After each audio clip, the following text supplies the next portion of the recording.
fighting. Congratulations! You have found WrestleShoot, hosted by the Wild Thing Rob Wilds and the ladies' man Chris Casanova.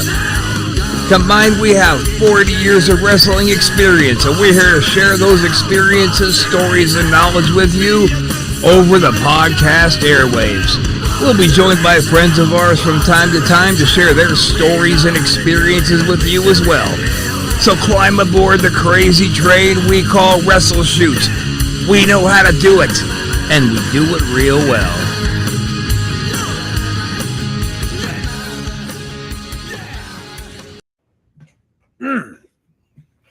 Don't you just love that song? Oh, Chris, it's been a Motorhead heavy day for me, man. A Motorhead heavy day, wow. I've been sitting at this computer, getting stuff going for work, and just blasting out the Motorhead all day long. It's been great. I even played that song twice. Nice. Welcome to another episode of Ghosted. What? No. Wrong show, Rob. Wrong show. Welcome to another episode. Uh-oh. Oh, shit. Now, see, now the executive producer's here to yell at me. Wrong show, Rob. There you go.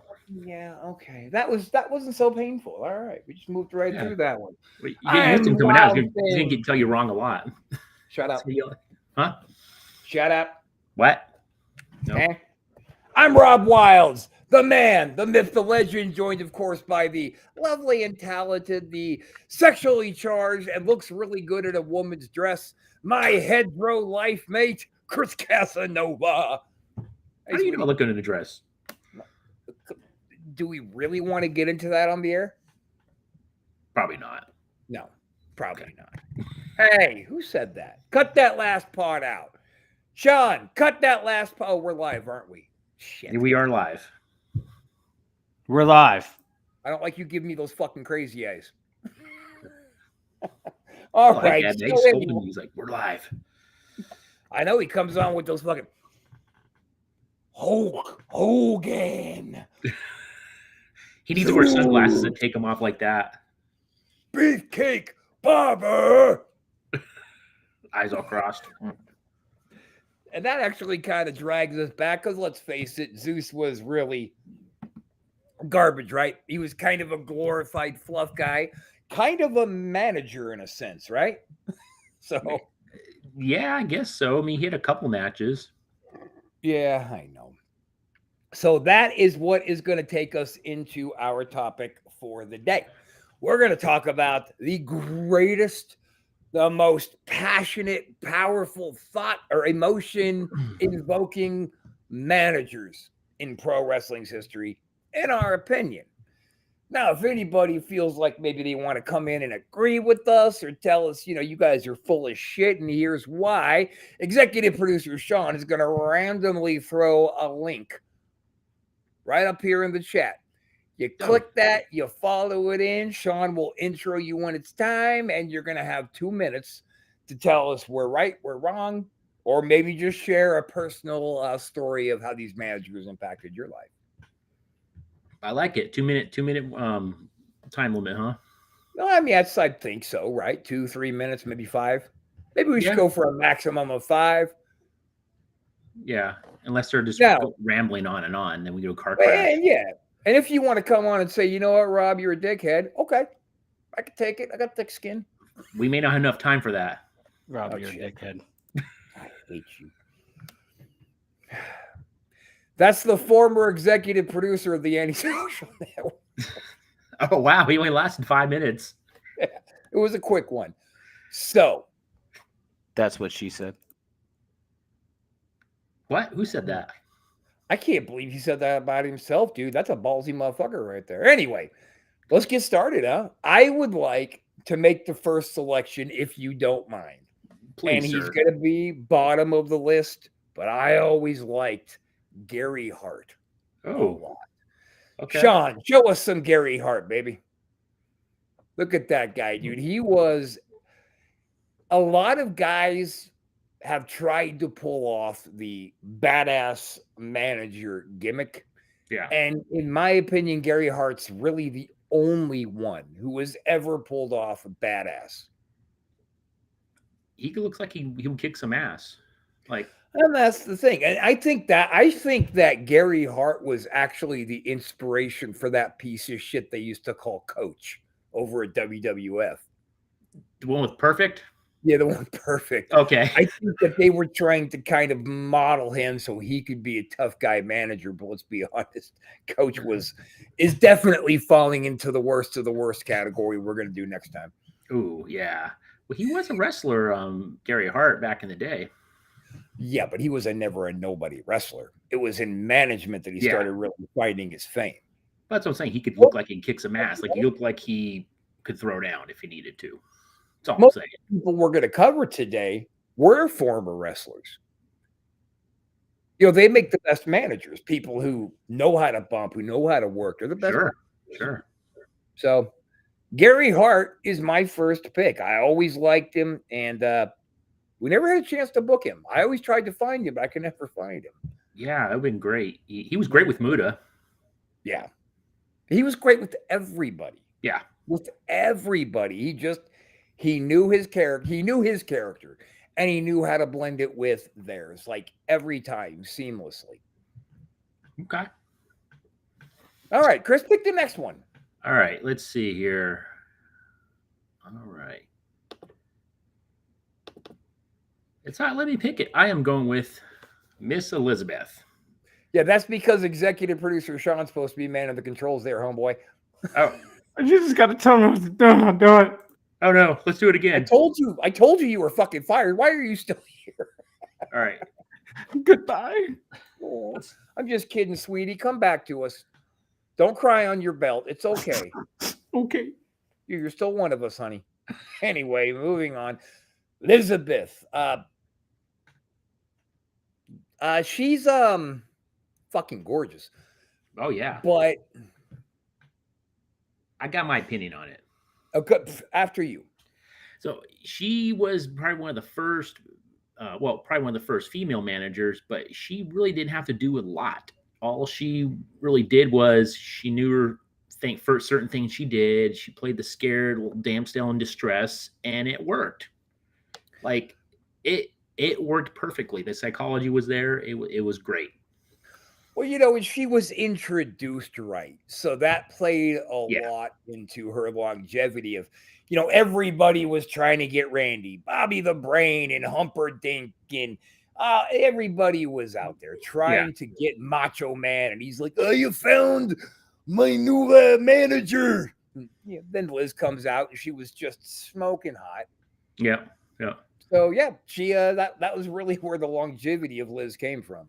And then she joined the NWO, and she went from damsel in distress to badass. Truth. She did. Truth, all leathered out and shit. Yeah, and she had that feud where she was I think Hogan's manager, and against Macho Man. Yeah. While the NWO and Red and Black were going at it. That was pretty nasty. Right.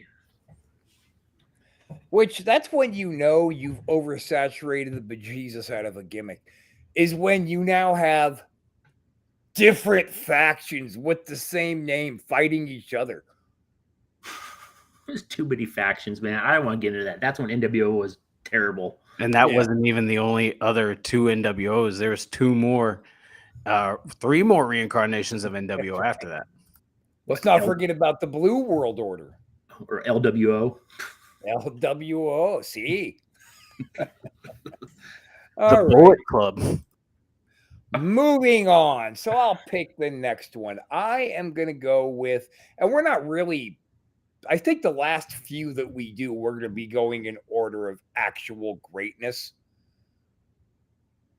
Okay. Let's go with somebody who helped put two of the biggest wrestlers in the world really on the map, and that would be The Undertaker and Kane. Oh. Mr. Paul Bearer, a.k.a. Percy Pringle III. I like Percy Pringle. I liked him in everything that he did, man. Yeah. all the way back to when he ran into Global for like 3 weeks. I even liked him in Global. He was awesome He was because great. he was believable. Like everything, like what in a Global, he was wearing that big Freddie Blassie, flashy, rhinestoned out jacket. And I didn't think that would work when I first saw it, but he made it work.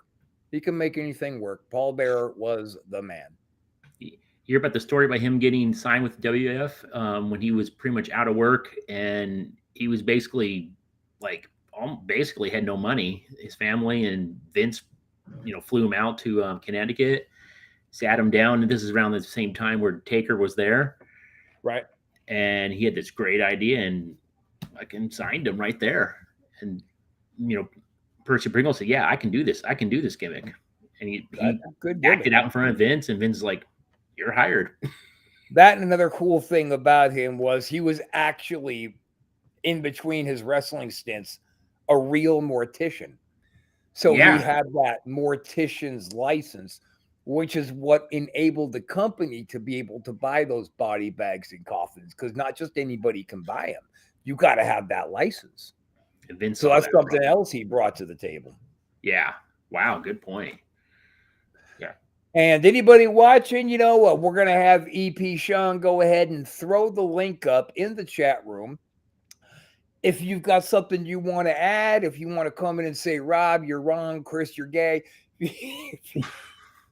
or tell your own story about anybody we've mentioned, he's going to put that chat up. You click it, come on in and challenge us. Go ahead and throw that up, Sean. Let's get some people rolling this way. Already did it. Oh, my man. All right. One thing I got to add, though, with Paul Bearer, he not only put Undertaker and Kane on the map, but he helped get Mankind, Mick Foley, massive heat. Yeah, massive heat when he turned on Undertaker. That's the truth. Yeah. Thing is, Paul Bearer got everybody heat. He got Undertaker heat, and he got whoever Undertaker was working heat. Dude, and like I think that he was the best in the ministry when he was in the Ministry of Darkness. God, I hated that gimmick, and I love DiBiase so much, and I hated that corporate Ministry of Darkness gimmick. I hated the corporate ministry, but I loved the ministry because it was dark, it was obscure, it was something that we didn't see and we haven't seen since. Yeah, it was different. I liked it. All right, well, let's move on then. Who's picking now? Is it me or you? It's you. Yeah. Okay. This one's a tough one here. I don't think it's me in any particular order, but I am going to go with... Because what's left is all just absolute legends. Legends. Oh, yeah. He's a former, 5-6-time NWA champ. None other than the King, Harley Race. Yes, Harley Race. He was brilliant at anything he did that was anywhere near a ring. If it was wrestling, Harley could do it. Yep. And a legit badass. So it's a favorite Harley Race memory for you? Whew, man, there's so many. We're talking management. We're talking management memory, not wrestling. Okay. I'm going to go with when he was managing Vader. I love that pairing because Vader needed somebody like a Harley Race behind him. Yep. To do the talking, to do the bumps that needed to be done. It was great. Like just didn't everything. He run with Sid for a minute too? He had Sid as well. Yeah. And my favorite Harley memories were every time you would hear him go, "Dude, punch him in the mouth," and you could tell that was a shoot. Oh yeah. Punch him in the mouth. He's stiff, and you could tell when the guys are getting stiff. He's like, hit him. Mm-hmm. Same thing with Flair when he was standing in Flair's corner. Hit him. Yeah. Harley was a great one. And guys, feel free to chime on in and join on in and help us keep the fucking party rolling up in here, pal. A little fact about him, though, is he was supposed to actually get back to wrestling, but then his hip went out, yeah. And then they're like, okay, they pitch this other idea, like, hey, we want you manage. He's like, okay. And because you don't want to lose Harley. No, they wanted to keep him, and he was a great asset. And he's not on the list for today, but that's kind of how Vince Senior viewed Freddie Blassie. Was he just didn't want to lose him, so he kept him there until the guy couldn't walk anymore. Yeah, Freddie Blassie. I don't know too much about him, but we'll get to that on our 50-50 show. Okay. Yeah, that'll be an interesting one. So I'm going to go ahead and just randomly grab one, except for the last top 4 that we have. So the next one I'm going to grab is going to be Mr. J.J. Dillon.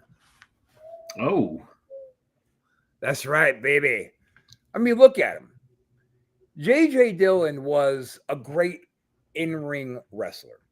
He was great. He had tons of titles, but he knew to play the tough guy, but he also knew, like every other manager besides Gary Hart knew, when the baby's coming at you, you got to take a scoot. You're not going to stand there and fight the baby unless you're ready for a bump. Yeah. So, yeah, I think that J.J. Dillon is one of the epitomes of managers. You had some other guys we're going to mention later who their gimmick was much more flamboyant and real loud as a manager when he came off like he was really a businessman. Yeah. Especially when he was at the Horsemen, I mean, he was that leader, but he really wasn't that leader. Like, okay, he was that presence. Like, right. We all knew Flair was the real leader, but he was definitely like on that same thing level. is, he was a great mouthpiece in a sea of great mouthpieces. Yes. So everybody he represented knew how to talk, but they let him talk. Right. And it worked. So that's how good he was. Yeah, he knew his place too. Like you said, he knew where his place in the match was. Big bumps. Yeah. Great bumps. He took great bumps. Did not care. And he was getting up there. And, it's like, you shouldn't be bumping at your age, brother. All right. Well, let's move on then. Chris, you grab the next homeboy or girl. All right. Well, this one's going to be, you know what? I'll save that one for you. Okay. It's a female. You can pull that because you have some personal friendship with her. Oh, my sweetie. My sweet, sweet Sherry. In fact, you know what? I think you should pull her right now. Sherry. Pull up Sherry, baby. Sensational Sherry. My sweet, sweet lady. God, I miss her. Such a fun lady. Okay, let's talk about Sherry. Everybody in the back who was heel, who Vince was looking at, maybe putting with the manager, would ask for Sherry first. Because Sherry can go out there. She could throw the heat. She could take the big bumps. She sold the story. She wasn't self-conscious. She was every fucking bit the professional wrestler. She's the one who took the belt from Moolah. And that's a big deal. She took the belt from Moolah. Which like champ for like what, 57 years or some shit? Yeah, 102, I think. And then Sherry comes in. And the thing is, Sherry has you screaming and she's the devil and she makes you believe it.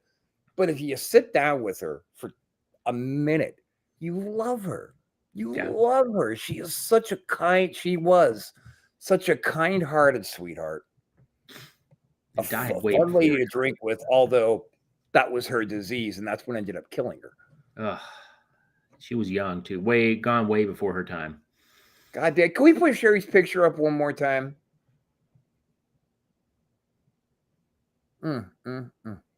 You fly to the angels, sweetheart. We fucking miss you. All right, I loved her bumps. She took great bumps. Great bumps, especially the atomic drops when she was wearing the gowns. Yeah. She would kick her feet until the gown fell down and showed her ass. Then she would get her legs together and how they're supposed to be. But they would hold her there and wait for her to gotta get this fucking dress down.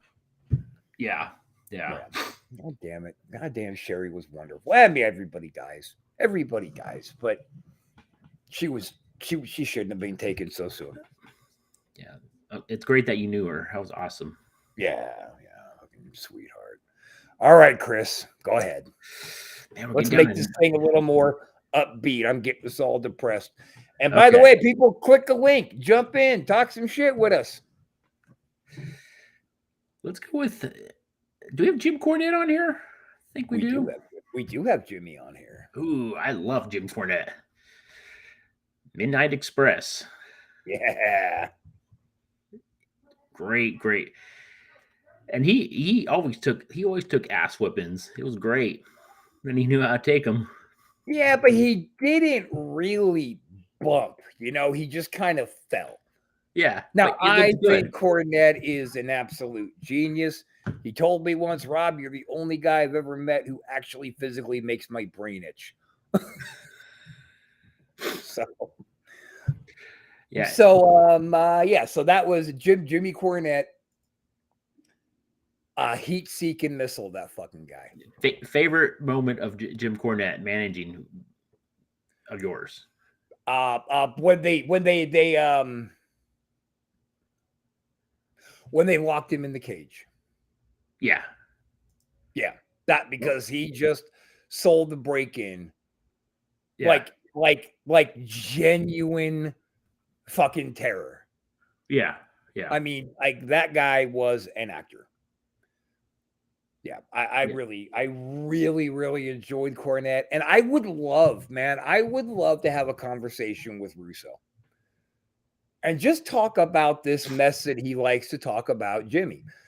Because look, Chris, you and I both know Mr. Jimmy, and we know that he is absolutely not going to call Vince Russo on an answering machine and threaten his family. He might call up and make some crazy hot threats to you personally, but not towards your actual family. So Russo's full of shit. And I would like to hear his newest version of that story. We have a guest that wants to share about We Mr. do. Cornette. Oh, Yeah. shit. Somebody took the challenge. Here we go. You ready? Yeah. We got Does Chris he Nelson. hate me already? Or We've got host of the Voice of the Voiceless podcast, Chris Milson. Do we? What's up, guys? Happy damn day, Chris. Hey, man. Right here from the Antisocial Network. So, super unpopular opinion. I have a really hard time separating Jim Cornette as a human being and as a managerial talent. That's because there's really not a whole lot of separation. More specifically, his opinion on Bray Wyatt before he passed away. I don't respect people who use other people's death to try and gain viewership after he trashed them the whole time he was alive. I don't think Jim Cornette's a good person at all. Now, I'll go on record as saying I don't think any of us would say that Cornette is a good person. No. Some of the greatest in-ring performers ever were not good people. Good people. Yeah. And Chris, as I understand it from our conversations in the past, you actually have some thoughts about the guy I was going to bring up next anyway. Sean, let's get up a picture of Paulie. Paulie Dangerously. There he is. Get that terrifying bastard. God damn. Bring that up one more time for a little bit longer, Sean. One more time. I mean, look at this guy. I fucking love that man. He completely understands the wise man. Every single aspect of this character that he created. I have seen dudes who have been wrestling for 30 years who still don't understand their own gimmick. I truly don't think, and obviously there is a lot of managers that could be brought into the conversation on greats. I don't think anybody tops Paul Heyman. Really? So he's your number one? He is my absolute number one. We've got a lot more we're going to go through here, so we'll see if maybe somebody else might at least. And the reason I say that is because you think of the talents that he's responsible for getting over, help bringing in. I mean, I know he wasn't solely responsible for Steve Austin, but he gave Steve Austin the platform in ECW and basically forming Stone Cold Steve Austin without calling it that. Well, goddamn, son, I'll tell you what, Paulie Heyman gave me my break, and I sound like Jimmy Castle. Well, that was from the promoter standpoint, though. He was a promoter then. Yeah. Okay, so manager-wise, you got RVD. He was a great manager for RVD. Yeah. He was a great manager for Big Show, even though that was very short-lived. Roman Reigns, man, you got to bring up Roman Reigns. I mean, I think this is the best television the last 3 years that any wrestling company has ever had. I would put this on there with Attitude Era level greatness in terms of television. I think it's time to let Roman Reigns go. What's that? I think it's time to let Roman Reigns go. That's all I'm saying. I think it's time to let Roman Reigns go. That's the cash cow right there, brother. Yeah, but not for long. On top of that, I'll help your case, Chris. I'll help your case. When he was managing Dangerous Alliance. Yes. Back in the early 90s. He was great. I don't think you had to help his case. I think his case is already loud and sung, so he's in. I mean, we're all together. And Brock Lesnar too. Yeah, I was gonna say that. The two champions that he managed held the titles the longest with the most dominant. Well, 3 if you want to count Punk. Yeah. Yeah, but let's be honest. Heyman and Brock are just this pairing that cannot be topped. It's Macho and Elizabeth. It's Heenan and Mr. Perfect. It's Jimmy Hart and the Nasty Boys. It's perfect. Absolutely. The only difference I would say with him and Roman is I don't think at the end of the day, I don't think he needs Paul Heyman at this point. But I would also say without Paul Heyman, the beginning of Roman Reigns turning heel and doing what he did in the pandemic, I mean, I think Paul Heyman is the greatest manager of all time. I don't see anybody topping him. Okay. Well said, sir. Well said. All right, we have another guest. I'm gonna pull Chris out. We got another guest. We got Jerry. Real quick before you do, bring Chris back. Chris, come back. Chris, come back. Plug your show, man, on the Anti-Social Network. What you got? So I have my mental health podcast. It's called Voice for the Voiceless. It airs every other Tuesday. Always have psychologists on there, therapists, anybody who wants to share their story.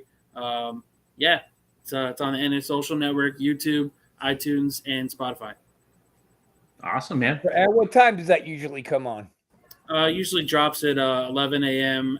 Eastern time. Beautiful. Chris, thanks for hanging out with us. We got somebody else already. Should we reveal our next choice before bringing the other guy on? Well, so that guy dropped out. I don't know what happened. Oh, well, Anyway. Well, you're listening. Come on back, buddy. We got you next. Yep. Well, then let's move on. Whose pick is it? Okay. Is it mine? I think it is. Maybe it should be Sean's pick. Who do we got left? Oh, you want me to pick? We have got I got middle one. guy on the second row, and we got the entire top row, except Sherry. All right, here we go. Sweet A Sherry. little bit of Jimmy Hot. Oh, Jimmy Hot. sweetness. The mouth of the South. Man, I gotta say, I love most of these other managers. I love Jimmy Hart because when I was coming up into wrestling, Jimmy managed Hogan, and Hogan, I was a Hulkamaniac as a kid, right? And I loved Hogan. I loved the essence of him. And when he was managing Hogan, and then when Hogan went to WCW, he went with him, right? Yep. Like he didn't leave Hogan high and dry. He went with him. Yeah. Well, are you aware that Jimmy is Hulk's actual manager? I'm not. I didn't, but now I do. Yeah. He's Hulk Hogan's shoot manager and has been for a really long time. Okay. So whatever deal he got written for Hogan over at WCW, he's like, yeah, well, you got to put me in this motherfucker too.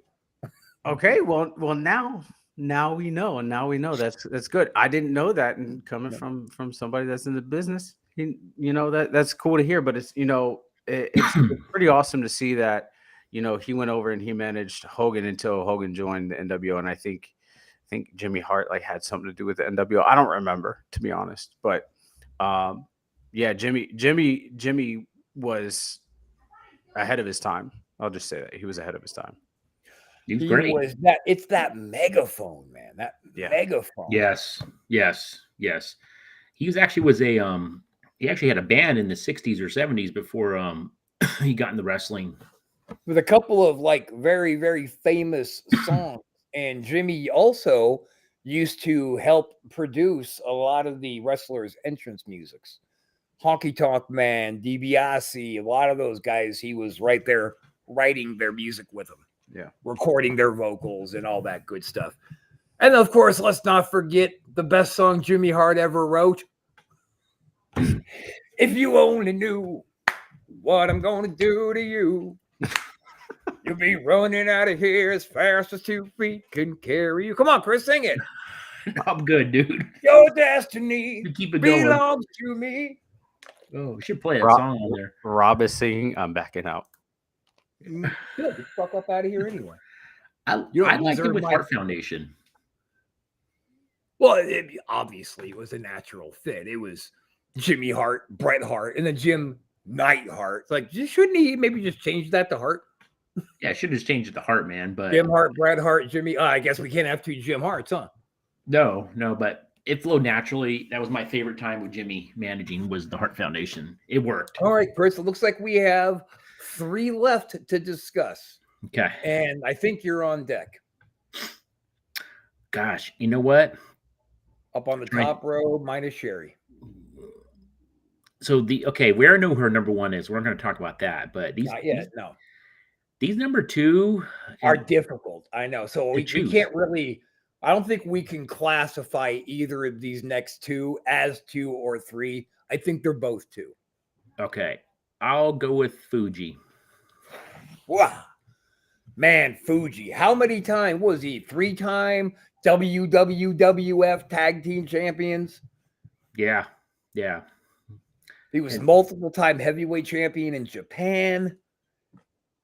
And he just rolled over as seamlessly as can be. A lot of guys have trouble transitioning from, bumping to managing, and not Fuji. And Fuji was a bumping machine too. And you got to love managers who could take that bump. He may not be the best speaker, but he said enough to like get them over, get whoever he was over. Like he said just enough. And we got somebody who sent us over a comment, said give a honorable mention to Ric Flair for when he managed, baby. Fuck that. Ric Flair was not a manager. He was all gimmick, and it was just for 2 minutes. So I'm not going to give Flair any credit as a manager. Chris, what are you going to do on that? I agree. He might have been pretty decent as a manager, but definitely not top 10, not even top 15 or 20. No, yeah. I mean, Flair is always a good mouthpiece for everybody, and his presence is always helpful. But that's what they were trying to. They were trying to, create this new 4 horsemen that was destined to miserably fail. You just can't. Some things you can't reproduce. You can never make Hulk Hogan again. There can never be another Demolition, right? No. So Flair was not JJ. I'm sorry, but that's not what Flair was. He wasn't a JJ. Not everybody's good at everything, but Flair was good at almost everything. I'll tell you that much, especially cheating on his wife. Hey, who said that? Wait. Damn it, Sean, cut that last part out. Wait, how many, which wife? Which one? All of them. I know. He just got married, I think, yesterday or today. Oh, so he's going to be cheating on her in 13 minutes. Yeah. And she looks just like his ex-wife, too. Wow. Yeah, figures. Flair likes him young, blonde, and buxom. The titty bang bang. Oh, I thought we were talking about Hogan. My bad. I thought Hogan's been married. No, he just got The married. girl looks like his daughter, right? The lady looks like his ex-wife. A mix between his Oh, ex-wife. so there's a third wife now. Oh I shit! guess so. Oh damn! I'm going to hear about that. I can't believe Flair would get married. He must be stupid. He keeps getting married and losing half of his shit every other year. So I keeps wrestling. Yeah. Okay, so then my choice for part 2 of number 2 is going to be the Slickster. Sorry, Sean, I put him up. I wasn't paying attention. I think Slick was fucking brilliant in that ring. He was great. The way he talked, just the way he would walk to the ring made you naturally hate whoever was behind him. He reminded me of a used car salesman, how he dressed. Yeah. And just the way he cons and everything is a work. Everything is a screw job. Slick is going to get that money. When they did the Boss Man, when Boss Man went face, Yeah. because DiBiase was like, I paid you good money. And Slick's like, whoa. No, brother. He didn't pay us. Boss was like, he paid you and you didn't give me any of it. Brilliant. It was Slick being a big pimp daddy who's a smooth pimp talker and loves the ladies. And he took a bump here and there when he needed to. Yeah, but they were bad. But it still looked kind of awkward, but it was still kind of cool looking. Yeah, but it would look like a sloppy drunk falling out of a bar when he was on. It's what's so funny about it. Yeah. All right, Chris, who's our number one, sweetie? Ooh. Drum roll. Do we even have to say it? Bobby! Woo! The greatest overall manager of all time. So goddamn funny and vicious and brilliant. And now Bobby truly was the complete package. When he was wrestling and he was tag teamed with Gorilla Monsoon, they loved the situation where Bobby would always lose. Every match they would lose and it was Bobby's fault. Yeah. And that's because Bobby was like, oh, I got to look good. I got to get my shit in. He's like, fuck getting shit in. Just pay me. Let me go out there and make your guy shine. I'm all right with that. And he made everybody shine. Then when he was doing the announcement gimmick with Gorilla, almost everything out of his mouth was funny. His comedic timing was A+. Talk about Bobby, homie. Go.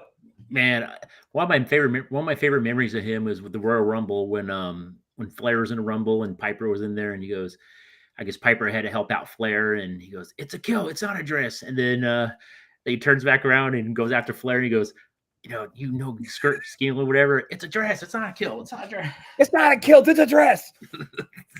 I think my favorite Bobby line was when Sean threw Marty through the barbershop window, and he said, look at Janetti, what a coward. He tried to dive through the window to get away from Sean.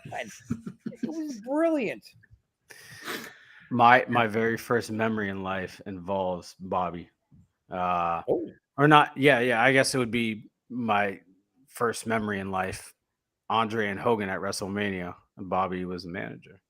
And so, like, Andre, Hogan, Bobby with the manager. So, yeah, I mean, like, yeah, Bobby's the Hogan of managers. He is.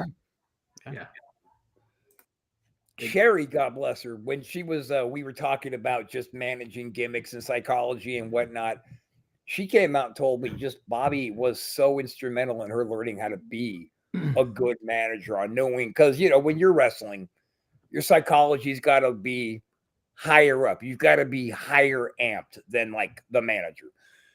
So he taught her how to kind of bring it down because let's face it, Sherry was hell on fucking wheels in that ring, dude. Oh, she was, yeah. If you were wrestling Sherry, you better come ready to work because she's there to work. Yeah, she is, 100%. And she came from Moolah's crew, which is why. Yeah. I'm going to throw one thing in about Paul Heyman. I know we already talked about him, but the one thing I love about Paul Heyman as a manager is he doesn't have to get involved in the match for some fuckery to happen. There's some fuckery that's being planned, and he doesn't even have to be involved in it, right? So, like, for instance, when he turned on Brock and joined Roman, right? Roman came out, and Paul was like selling it like he didn't know what the fuck was happening, right? Absolutely, Chris said Heyman is the puppet master, and like he was like acting like he was shocked. Roman turned around, put his hand out to for Paul to give him the title. He gave him the title, and then they just walked out. No words needed to be said. No, nothing else needed to happen. Paul Heyman is the puppet master, and I love it. All right. Now, guys, we've only got a few minutes left here. If anybody wants to click that link and jump in here, if Mr. Impatient wants to come back in, who couldn't wait, then come on back in, buddy. Let's end this thing strong. So, going back to Bobby, I'm going to tell a Bobby Heenan story. And this is Oh, I'm not going to tell that story. Never mind. I'm not going to tell that story. Sorry. Never mind. What? No. No. It's dirty. It's a dirty Bobby story. I'm not going to tell the dirty Bobby story. Okay. Yeah. But it involves a little bit of this, and a whole lot of fun. Oh well, that was a time back then when it all went down. That's back when it was acceptable. And the guy had that one-liner to always make you smile. Doesn't matter who you are. It could be some bullshit he had way in the back of his file cabinet, but he would pull it out and throw it on the table just because he loved to make people laugh. He loved to be on, right? He loved to be always entertaining people. Bobby was the man.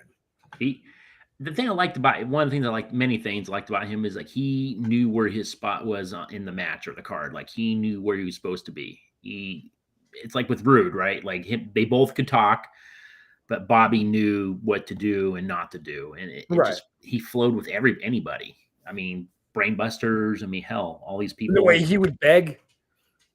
Yeah, the beg. Yeah, I love his beg. His please, please. I loved it. Bobby was the man. Yeah, he was great, man. Great bumper too when he needed to. Well, because Bobby was a worker. Yeah. But he never did a big bump. No. You would never see Bobby taking a backdrop. I mean, the biggest bump I think he took was that press. We're getting a request here from Chris M. here. He's still backstage? Come on in, Chris. He has something to say. I got something to say. Yo, my bad on the Ric Flair thing. I was just thinking of random names. But one thing I wish is I wish I grew up around the time of where managers were thriving. I feel like a lot of the problem with today's wrestling, no matter what company, whether it's AEW, WWE, or Impact, I feel like there is that gigantic void of managers. And it's psychology with who they have. Right. And I just feel like everybody's too afraid to put somebody in that manager spot because I feel like some of these talents feel so entitled that they're above that manager thing. When you think of like managers, like you said, Bobby Heenan, Paul Heyman, Paul Bearer, so many guys that were so great at what they did and brought that presence about them. It's like people are so afraid to put themselves in that spot because they feel like they're not going to be appreciated enough. When I feel like there's a lot of guys and girls who can be a manager and be great at it. I mean, look at Bayley. I think Bayley is a good example of somebody I think who would be a great manager once she decides to hang the boots up. She's a great talker. She always invests in her own character and whatever work that she's doing. And then you have guys like Bobby Roode is another good example. I think he'd be a great manager too. Sure. He can talk. He has a presence. He has a character. But I feel like there's just that something missing from today's industry that just doesn't have managers included in any of it. Well, let me just say this real quick about Mr. Roode. Motherfucker, you're lucky you're not in beer money anymore because me and Casanova were close to your heels for you two pussies parted ways. I mean, right? Hey, watch your fucking language, Rob. Hey, don't fucking tell me to watch my fucking language, cocksucker. This is the anti-social network. No censorship. The match. No USA notes. That never happened. No censorship. Yeah, there's no way we would make it on a regular network. Like, God, if we were on TV, this show would be boring. But we're going to be on Roku. You damn right, where we can say whatever the hell we want. Yeah, buddy. Golly gee willikers. That's what we would say. Oh, shucks. Golly gee willikers. Shucks, Chris. I can't believe you would say such a flippin' thing. Well. Fuck! Who you calling a cootie queen, you ain't liquor? Hey, don't call me a land licker, you booty sniffing rumple fart. All right, let's take this the fuck out of here, guys. Thanks for coming out and hanging out with us for another episode of WrestleShoot. We're going to come on back next week, I think, in 2 weeks, we're going to come back. And we're going to do the worst managers. And trust me, that list is huge. We're going to start off our worst managers list with Rick Michaels. Wait, who's that? Well, Chris, you should know because we would have never gotten over without him. Huh, Rick? Huh? He's badass manager.